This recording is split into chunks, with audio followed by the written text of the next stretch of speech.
13/6/2024 सोलापूर शहर व जिल्हा ऑटो रिक्षा संघटनेच्या वतीने एक दिवसीय धरणे आंदोलन या ठिकाणी आम्ही आयोजित केलेलं आहे। त्या धरणे आंदोलनाचा मागचा उद्देश हा आहे, वाहन संवर्गातील ऑटो रिक्षात लादण्यात आलेल्या फिटनेस विलंब प्रतिदिवस 50 रुपये अतिरिक्त शुल्क हा केंद्र शासनाने जो रिक्षा चालकावर व इतर वाहनावर लादलेला आहे तो शुल्क रद्द व्हावा किंवा माफ व्हावा याकरिता आम्ही या ठिकाणी आंदोलन करीत आहोत। आणि या आपल्या माध्यमातून शासनाला कळवतो की केंद्र सरकार, नितीन गडकरी साहेब, आपण या आंदोलनाची दखल घ्यावी आणि अशाच प्रकारचं आंदोलन आजच्या या 13 तारखेला संपूर्ण राज्यामध्ये चालू आहे।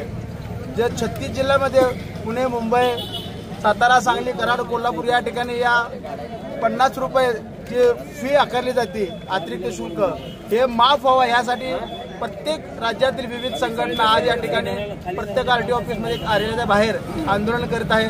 तरी आपल्या माध्यमातून आम्हाला शासनाला विनंती करायची आहे की शासनाला साहेब हा जो अतिरिक्त शुल्क आहे आपण तात्काळ या बंद करण्यात यावा।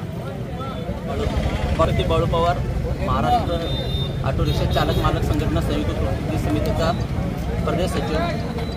जे केंद्र शासनाने रिक्षाला अतिरिक्त शुल्क लावलेलं आहे फी 50 रुपये विलंब फिटनेससाठी, याबाबत धोरण हे चुकीचं लागलेलं आहे। रिक्षा चालकांना जो अत्याचार होतोय तो मोठ्या प्रमाणात आहे। एक साधारण उदाहरण घ्यायला गेलं तर रिक्षा चालकाचा इन्शुरन्सचं व्हॅल्युएशन 60,000 आहे आणि त्याला दंड झाला आहे ₹1,00,000। तर अशा ₹1,00,000 भरण्यासारखी रिक्षा चालकाची मानसिकता नाही आहे। येत्या काळात जरा हे आंदोलन 50 रुपये दंड नाही माफ केले सरकारने व केंद्राने, तर येत्या काळात आमच्या सर्व सोलापुरातील ऑटो रिक्षा संघटना सगळ्यांना संयुक्त घेऊन आम्ही ज्या रिक्षा चालकांचं फिटनेस प्रमाणपत्र झालेलं आहे अशा सर्व रिक्षा या आरटीओ कार्यालयात आणून जमा करू व चक्का जाम करण्याचा येत्या काळातील पुढचा आंदोलनाची दिशा ठरवण्याचं केलेलं आहे। याबाबत सरकारने व केंद्र सरकारने लवकरात लवकर याबाबत विचार करून जो 50 रुपये विलंब शुल्क लावलेला आहे तो रद्द करावा हीच आमची भूमिका आहे।